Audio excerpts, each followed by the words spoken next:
Hey everyone, it's Riley here. So today I'm going to be starting a mini-series, and that mini-series is going to be on body jewelry.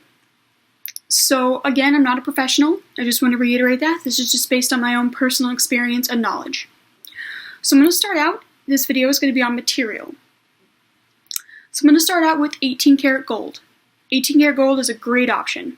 Really, really good for you. Non-reactive with the body. So it doesn't react with any of your bodily fluids. It's not going to erode or anything like that. It's really great for oral piercings, tongue, lip, any of that stuff, because it is softer than your teeth. Next, I got 14 karat gold. Also, great option. Just like 18 karat gold, non-reactive with the body. The only difference is 14 karat gold is not softer than your teeth. But still, great option.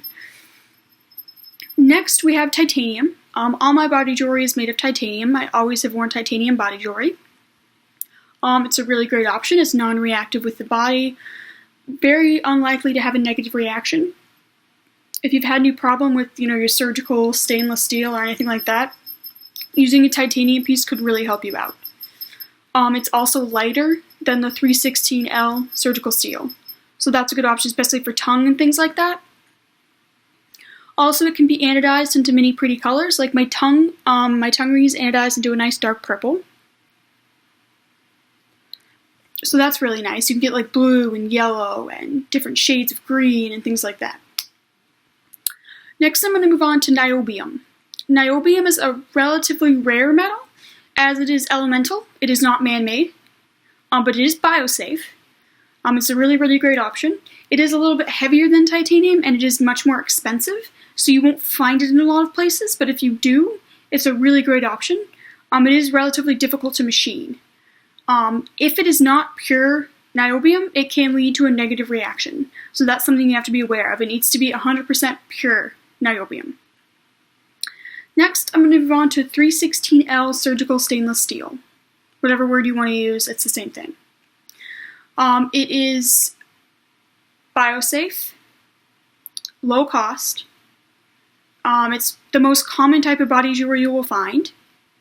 It does contain a small amount of nickel, which can lead to a negative reaction.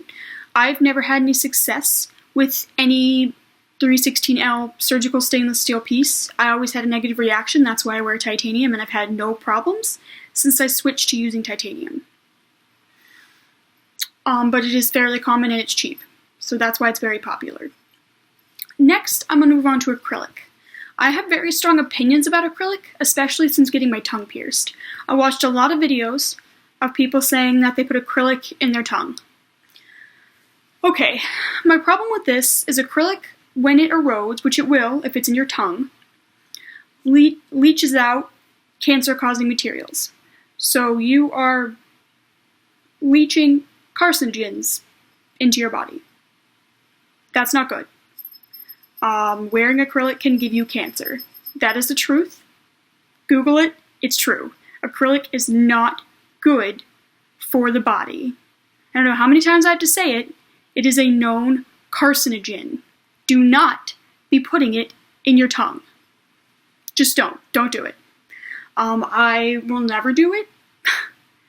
I realize people say, oh, well, if you bite down on the metal, it'll break your teeth. I have not had a problem with it. If you have properly placed jewelry and it is the right size, you should not have a problem with biting down on it. That's really all I have to say about it, but again, it also cannot be autoclaved, which means it cannot be sanitized properly. So it can't be sanitized and it causes cancer. Those are just not good things to be putting inside of your body. That's all I have to say about acrylic. Next, I'm going to talk about bioplast. Bioplast is one you see a lot. It's fairly common.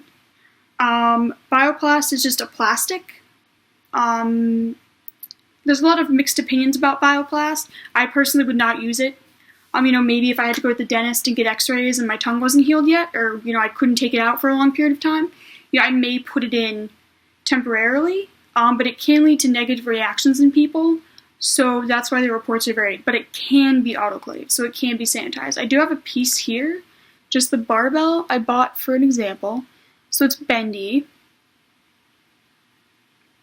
But it does depend on how your body reacts to it. So again, maybe. It really just depends on the situation. Next, I'm just going to move on to sterling silver. You should not, I repeat, not be putting sterling silver in your body. Sterling silver can leave a very black tinge to your skin. And even if you remove the jewelry, it will not go away. The only way to get rid of it is to cut it out. So to surgically remove it. So no, don't wear sterling silver unless you want a giant black spot on you somewhere. That will never go away unless you want to get surgery. Don't do it. I'm not going to talk about anything like glass or stone or anything like that. I don't have my ears stretched, so I know those are a lot of materials used in that. So I personally don't have any experience with that, so I'm not going to be speaking about any of those materials. But again, acrylic is not a good idea. That's really all I have to say about acrylic. If you have a different opinion, that's fine, but it's a fact. That is carcinogenic.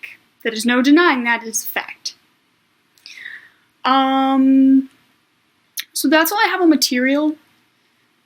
You know, I prefer titanium, but you should always talk to your piercer. Always talk to your piercer and ask them what they think.